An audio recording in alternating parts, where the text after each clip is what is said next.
আমি দুটা মোবাইল রেখেছি, ওই আমাকে ফাঁসিয়েছে, কাজ করেছি আমার, ওরা খারাপ করছে, সোচ বুঝি আমার কাছ থেকে টাকা কেটে নিচ্ছে, তার মধ্যে আমার পেমেন্ট দিয়ে দেয় না, হাফ বেলা করছি, হাফ বেলা ডিউটি দিচ্ছে, হাফ বেলা টাকা দেয় না আমাকে গালাগালি মারামারি টর্চার করে আমাকে, সব রেখেছে, সব জানে, রেস্টুরেন্ট থেকে হোটেল থেকে সব জানে আমাকে।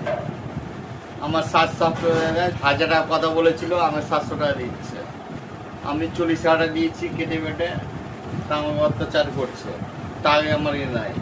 তার মধ্যে আমার ডাকে, যেহেতু টাকাটা ডিউ আছে, ডিউ দিচ্ছি, এখানে 2 ঘন্টা লেট হচ্ছে, তা সেটা আমি টাকা কেটে দিচ্ছে।